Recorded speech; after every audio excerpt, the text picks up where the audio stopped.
കൂട്ടുകാർക്ക് ശുഭദിനം നേർന്നുകൊണ്ട് നമുക്ക് ഗീതുവിന്റെ ഗോവിന്ദിന്റെ ഇന്നത്തെ നല്ലൊരു വിശേഷം കേട്ടാലോ.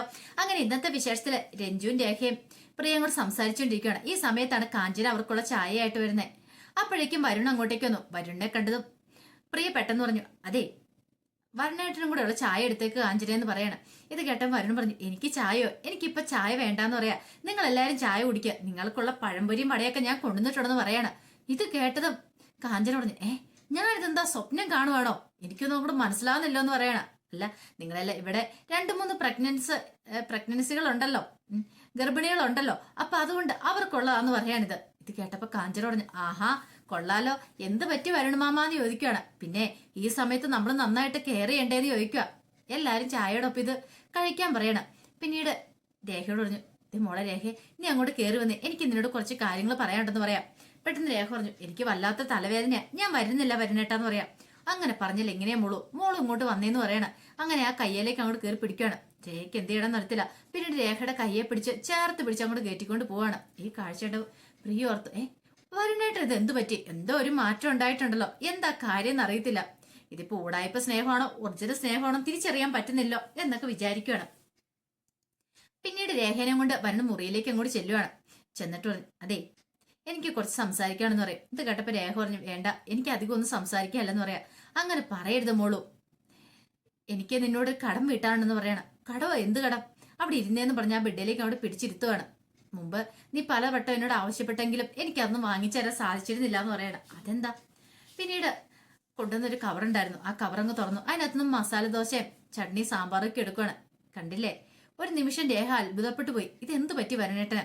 ദേ മോൾക്ക് വേണ്ടി ഞാൻ പ്രത്യേകമായിട്ട് വാങ്ങിച്ചുകൊണ്ട് വന്നാന്ന് പറയണം. ദേ വാ തുറക്കാനും പറഞ്ഞുകൊണ്ട് എന്ത് ചെയ്യുവാണ്, അതിനകത്തുനിന്ന് കുറച്ച് മസാല ദോശ ചമ്മന്തിക്കൊക്കെ മുക്കി നേരെ രേഖയുടെ നേരെ കൊണ്ടേലുവാണ്. അപ്പൊ രേഖ ഇങ്ങനെ മടിച്ചൊന്ന് വാങ്ങാനായിട്ട്. പിന്നീട് ചോദിച്ചു, ഇതിനകത്ത് എന്ത് വിഷമോ കലർത്തിരിക്കുന്നത്, എന്റെ കുഞ്ഞിനെ കൊല്ലാനായിട്ടെന്ന് ചോദിക്കുക.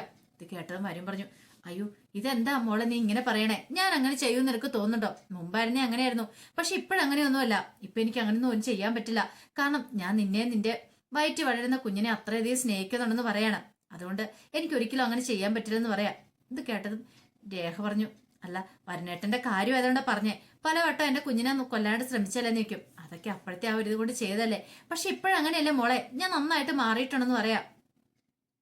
ഇത് കേട്ടപ്പോ രേഖ പറഞ്ഞു, ഇനിയിപ്പോ എന്തൊക്കെയാണല്ലോ ശരി, വരുണേട്ടനെ എനിക്ക് വെച്ച് തന്നോളൂ, വിഷമാണെങ്കിലും ഞാൻ കഴിച്ചോളാം, ഞാൻ മരിച്ചു പോയാലും കുഴപ്പമില്ല, സ്നേഹത്തോടെ തരുന്നതല്ലേ, ഞാനും എന്റെ കുഞ്ഞും മരിച്ചു പോക്കോട്ടെ എന്നൊക്കെ പറയണം. എന്നിട്ട് വാ തുറന്നു കഴിയുമ്പോഴത്തേനും ആ വായിലേക്ക് വെച്ചു കൊടുക്കുകയാണ്. അപ്പോഴേക്കുമാണ് രാധിക അങ്ങോട്ടേക്ക് വരുന്നത്. അങ്ങനെ മുറിയുടെ അവിടെ വന്ന് അകത്തേക്ക് നോക്കുമ്പോ രേഖയ്ക്ക് വായിലേക്ക് മസാല ദോശ വെച്ചു കൊടുക്കുന്ന കാഴ്ചയാണ്ടേ. ഓഹോ, അപ്പം വരുണ പതുക്കെ അവളെ കയ്യിലെടുക്കാനായിട്ട് തുടങ്ങി.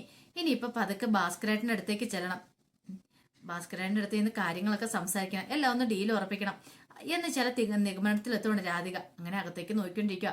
അപ്പോഴാണ് ഗീതവും ഗോവിന്ദും കൂടെ പുറത്തു പോയിട്ട് അങ്ങോട്ടേക്ക് വരുന്നത്. അതിലൂടെ വന്നു കഴിഞ്ഞപ്പോഴത്തേനും ഗീതു പറഞ്ഞു, ഗോവിന്ദേട്ടാ നിങ്ങൾ നോക്ക്, രാധികാമ്മ നിൽക്കുന്നുണ്ടോ?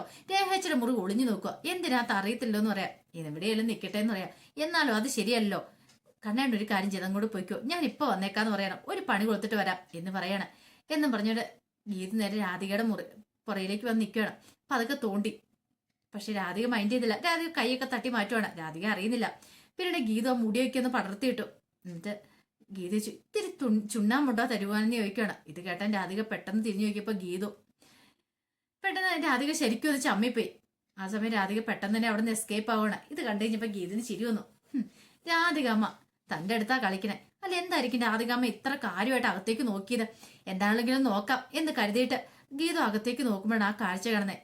രേഖനെ ചേർത്ത് പിടിച്ചു കൊണ്ടുനടക്കുന്ന വരുണിനെ. ഇതെങ്ങനെ സംഭവിച്ചു? ഇതൊരു അത്ഭുതം തന്നെയാണല്ലോ, ഏറ്റവും വലിയ അത്ഭുതമാണ്. ഇതെന്താ സംഭവിച്ചെന്ന് അറിയത്തില്ല. പിന്നീട് നോക്കിക്കഴിയുമ്പോഴത്തേനും രേഖയുടെ നെറ്റിയിലേക്ക് വരുൺ ഉമ്മ വെക്കണം. അതോടെ കണ്ടിപ്പോ ആകെപ്പാടെ നാണോ ആയിപ്പോ ഗീതുവിന്, എന്തോ സംഭവിച്ചിട്ടുണ്ട്. ഗീത പെട്ടെന്ന് അവിടെ നിന്ന് മാറുവാണ്. അപ്പോഴേക്കും ഗോവിന്ദ് അങ്ങോട്ടേക്ക് വന്നു. അല്ല നീ CID പണിക്ക് പോയിട്ട് വല്ലതും കിട്ടിയോന്ന് ചോദിക്കാം. എന്ത്? അല്ല രേഖയുടെ മുറി നടന്നേ, രേഖച്ചിയുടെ മുറി നടന്നോ? അതെന്താന്ന് ഞാൻ പറയാം, ഇങ്ങോട്ട് വരാനും പറഞ്ഞ് മുറിയിലേക്ക് കൂട്ടിക്കൊണ്ട് പോവാ. അല്ല എന്താ കാര്യം എന്താന്ന് പറ. അതെ പറയാനുള്ള അല്ലെന്ന് പറയാ. ഇപ്പൊ തൽക്കാലത്തേക്ക് ഞാൻ വരുണേട്ടൻ ഗോവിന്ദേട്ടൻ രേഖച്ചെന്ന് പറയണം, കാര്യം പറ, നമുക്ക് അഭിനയിച്ച് കാണിക്കാന്ന് പറയണം. അഭിനയിക്കാനോ? അതിന് ഞാൻ ആ രംഗങ്ങളൊന്നും കണ്ടിട്ടില്ലോ, അതൊക്കെ ഞാൻ പറയാം. ഇപ്പം ഞാൻ വരുണേട്ടനാന്ന് വിചാരിച്ചോ, അപ്പം രേഖച്ചിയുടെ അടുത്തേക്ക് ഞാൻ വന്നു കഴിഞ്ഞിട്ട് ചെയ്യുന്ന എന്താന്ന് ഞാൻ കാണിച്ചു തരാന്ന് പറയണേ എന്നും പറഞ്ഞിട്ട് എന്ത് ചെയ്യണോ, കെട്ടിപ്പിടിച്ച് ഒരു ഉമ്മയും കൂടെ കൊടുക്കുകയാണ്. ഒരു നിമിഷം ഗോവിന്ദ് പകച്ചു പോയി. ഗോവിന്ദ് പെട്ടെന്ന് പറഞ്ഞു, ഓഹോ അപ്പൊ നീ അഭിനയിക്കാൻ പോവാന്ന് പറഞ്ഞിട്ട് അപ്പത്തേക്ക് നിന്റെ മൂഡ് മാറിയെന്ന് ചോദിക്കാം. ഇത് കേട്ടത് ഗീത പറഞ്ഞു, ശേ ഒന്ന് മിണ്ടാതെ പൊക്കി അവിടുന്ന്, മനുഷ്യന് വെറുതെ എപ്പോഴും ഈ ചിന്ത മാത്രമുള്ളോ എന്നൊക്കെ പറഞ്ഞിട്ട് ഗോവിന്ദനെ വഴക്ക് പറയണ. ഗോവിന്ദ് പറഞ്ഞു, അല്ല പിന്നെ ഇതിപ്പൊ ഞാനേ കാണിച്ച എന്താണെന്നറിയാവോ, പരനേട്ടൻ രേഖച്ചുടി ചെയ്ത കാര്യമേ വരുൺ ഉമ്മ വെച്ച രേഖേനെന്ന് ചോദിക്കാം. അതെ, പക്ഷെ എന്റെ ദൈവമേ എന്തെങ്കിലും അത്ഭുതമൊക്കെ സംഭവിക്കും. അതാ കണ്ണേട്ടൻ പറഞ്ഞു, എന്തോ മാറ്റമുണ്ട്.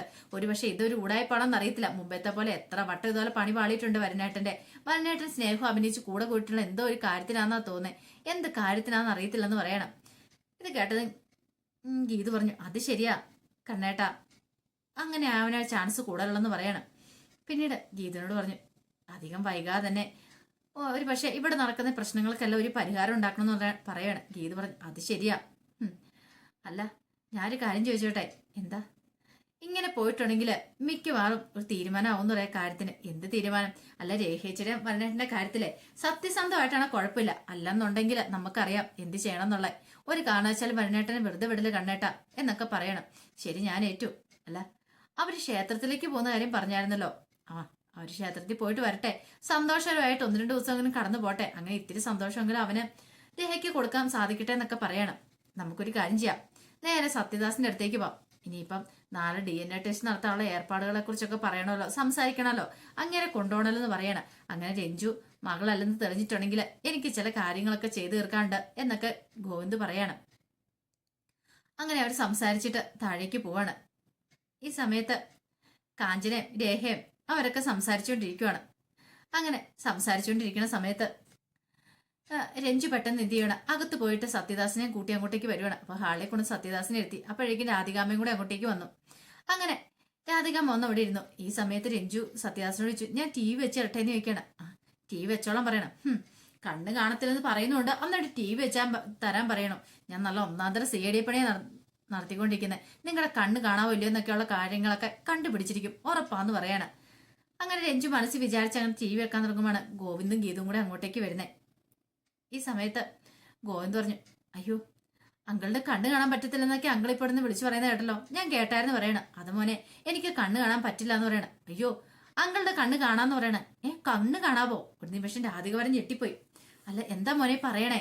അതെ അങ്കിളുടെ കണ്ണ് കാണാൻ പറ്റുമെന്ന് പറയാം. നമുക്ക് എത്രയും പെട്ടെന്നൊരു ഹോസ്പിറ്റലിലേക്ക് പോകണമെന്ന് പറയണേ. ഹോസ്പിറ്റലിലേക്കോ? മോനെ കുറെ പണം കൊണ്ടാ ചെലവാക്കിയതാ, ഇത് നേരെ ആവലെന്നാ ഡോക്ടർ പറഞ്ഞത്. ആയിക്കോട്ടെ കുഴപ്പമൊന്നുമില്ല, പക്ഷെ നാളെ പോയി നമുക്ക് ഹോസ്പിറ്റലിൽ ഡോക്ടറെ കാണണം. ഡോക്ടർ എന്താ പറയണമെന്ന് അറിയാലോ, അതുപോലെ കാര്യങ്ങൾ മുന്നോട്ട് നീക്കിയാൽ മതി അല്ലെ രാധികാമ്മയെന്ന് ചോദിക്കുവാണ്. അത് ശരിയാന്ന് രാധികാമ്മ പറയാം. രാധികാമ്മയ്ക്ക് പറയാതിരിക്കാൻ പറ്റില്ലല്ലോ. പിന്നീട് ഗീത് പറഞ്ഞു, എത്രയും പെട്ടെന്ന് തന്നെ ചെയ്യണമെന്ന് പറയണം. നാളെങ്കിൽ നാളെ പോണമെന്ന് പറയണം. ഇത് കേട്ടപ്പം സത്യദാസിന് മനസ്സിലായി അപകടം. സത്യദാസ് പെട്ടെന്ന് പറഞ്ഞു, അത് പിന്നെ എന്താന്ന് വെച്ചാലേ എല്ലാ ഡോക്ടർമാരും ഒന്നും എനിക്ക് പിടിക്കത്തില്ല. ഡോക്ടർ ചന്ദ്രശേഖരനുണ്ട്, അദ്ദേഹത്തിന്റെ കാര്യങ്ങളൊക്കെ അറിയാം. അദ്ദേഹത്തിനോട് പോയി പറയുവാണെങ്കിൽ എത്രയും പെട്ടെന്ന് തന്നെ എന്റെ കണ്ണുകൊണ്ട് എല്ലാം അയാൾ പറയത്തുള്ളൂ. കാരണം ഇതിനു മുമ്പ് ഞാൻ അയാളുടെ പേഷ്യന്റ് ആയിരുന്നൊക്കെ പറയണം. അതുകൊണ്ട് എന്റെ കണ്ണിനെ കുറിച്ച് എന്റെ ഫുൾ ഡീറ്റെയിൽസ് അയാൾക്ക് അറിയാന്ന് പറയണം. ഇത് കേട്ട് കഴിഞ്ഞപ്പോഴത്തേനും ഗീത ചോദിച്ചു, ആ പ്രശസ്തനായ ഡോക്ടറാണെന്ന് നിൽക്കും. അതെ അദ്ദേഹം തന്നെയാന്ന് പറയണം. കൊള്ളാം, അങ്ങനെയാണ് നമുക്ക് നാളെ നേരം വെളുക്കുമ്പോൾ തന്നെ പോയേക്കാന്ന് പറയണം. എത്രയും പെട്ടെന്ന് തന്നെ കണ്ണ് റെഡിയാക്കിക്കൊണ്ട് വരല്ലോ, പിന്നെ TV കാണാൻ ഞങ്ങളെല്ലാവരും ശരിക്കും വ്യക്തമായിട്ട് കാണാനും പറ്റുമല്ലോ എന്ന് പറയണം. അങ്ങനെ ഗീതവും ഗോവിന്ദും കൂടെ അങ്ങോട്ട് പോയി കഴിഞ്ഞപ്പോഴത്തേനും രാധിക സത്യദാസിനോട് പറഞ്ഞു, ദേ ഭാസ്കരേട്ട ഒരു കാര്യം ഞാൻ പറഞ്ഞേക്കാം, വിളഞ്ഞു വെത്താ അവളുടെ തലയ്ക്കുള്ള അപാര ബുദ്ധിയാ, നമ്മൾ ചിന്തിക്കുന്നതിലും അപ്പുറമായിരിക്കും അവള് കാര്യങ്ങളൊക്കെ ചിന്തിക്കണമെന്ന് പറയാം. ഇത് കേട്ടതും സത്യദാസ് പറഞ്ഞു, ആ കാര്യത്തിൽ ഒരു പേടിയും വേണ്ട നിനക്കെന്ന് പറയാം. അതെന്താ? എന്റെ കണ്ണ് കാണാന്ന് അറിയാന്നുള്ള കാര്യമൊക്കെ ആ പറയുന്ന ഡോക്ടർക്ക് അറിയാം. അത് ഡോക്ടർ എന്നോടൊപ്പം നിൽക്കുള്ളൂ, അത് വർഷങ്ങളായിട്ട് അങ്ങനെ തന്നെയാണ്. അതുകൊണ്ട് ആ കാര്യത്തിൽ എനിക്കൊരു പേടിയുണ്ട. പിന്നെ ഒരു സർട്ടിഫിക്കറ്റ് ഉണ്ടാക്കാനൊക്കെയാണോ ബുദ്ധിമുട്ട് ഇരിക്കുന്നത്? സർട്ടിഫിക്കറ്റ് ഒക്കെ നേരത്തെ തന്നെ ഉണ്ടാക്കി വെച്ചിട്ടുണ്ട്, എനിക്ക് കണ്ണ് കാണത്തില്ല എന്നൊക്കെയല്ലേ. എങ്ങനെയുണ്ട് എന്റെ ബുദ്ധി? കൊള്ളാം, സൂപ്പർ ആയിട്ടുണ്ട്, സമ്മതിച്ചു തന്നിരിക്കുന്നൊക്കെ പറയണം. പിന്നീട് ഗീതുവും ഗോവിന്ദും കൂടെ മുറിയിലേക്ക് വരുവാണ്. മുറിയിലേക്ക് വന്നു കഴിഞ്ഞപ്പോ ഗീതുവിനോട് ഗോവിന്ദ് പറഞ്ഞു, എത്രയും പെട്ടെന്ന് തന്നെ സത്യങ്ങളൊക്കെ കണ്ടെത്തണം. ഈ സത്യദാസിന്റെ മകളാണോ രഞ്ജു എന്നുള്ള കാര്യം നാളെ അയാളെ കൊണ്ടുപോയി DNA ടെസ്റ്റ് ഒക്കെ നടത്തണമെന്ന് പറയണം. ഇത് കേട്ട് കഴിഞ്ഞപ്പോ ഗീതു പറഞ്ഞു, ആ കാര്യമൊക്കെ ഏറ്റു.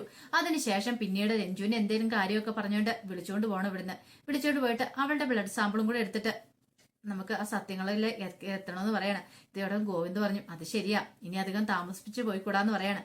ഗീത പറഞ്ഞു, ഇനിയിപ്പോ നമ്മുടെ വെഡിങ് ആനിവേഴ്സറിക്ക് കുറച്ച് ദിവസം ബാക്കിയല്ലേ ബാക്കിയുള്ളൂ. ആ സമയത്ത് നമുക്ക് ചില തീരുമാനങ്ങളൊക്കെ എടുക്കാന്ന് പറയണം. അതിനുമുമ്പ് സത്യങ്ങളൊക്കെ കണ്ടുപിടിക്കാം നമുക്ക് സാധിക്കും കണ്ണേട്ട എന്ന് പറയണം.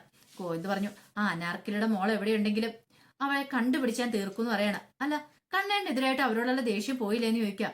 അതങ്ങനെ പെട്ടെന്നൊന്നും പോയില്ലെന്ന് പറയാം. ഒരു പക്ഷെ അനാർക്കിലിയുടെ മോളെ കണ്ടെത്തിയിട്ടുണ്ടെങ്കിൽ ആ കുട്ടി പാവമാണെങ്കിലോ നമ്മൾ ഉദ്ദേശിച്ചൊന്നും ആയിരിക്കില്ല ചിലപ്പോ. അവൾക്ക് ഇതിനെക്കുറിച്ചൊന്നും അറിയത്തില്ല, അമ്മയുടെ കള്ളത്തരങ്ങളും കാര്യങ്ങളൊക്കെ. അങ്ങനെയാണെങ്കിൽ കണ്ണൻ അവിടെ ഇല്ലാതാക്കാൻ പറ്റുമോന്ന് ചോദിക്കുകയാണ്.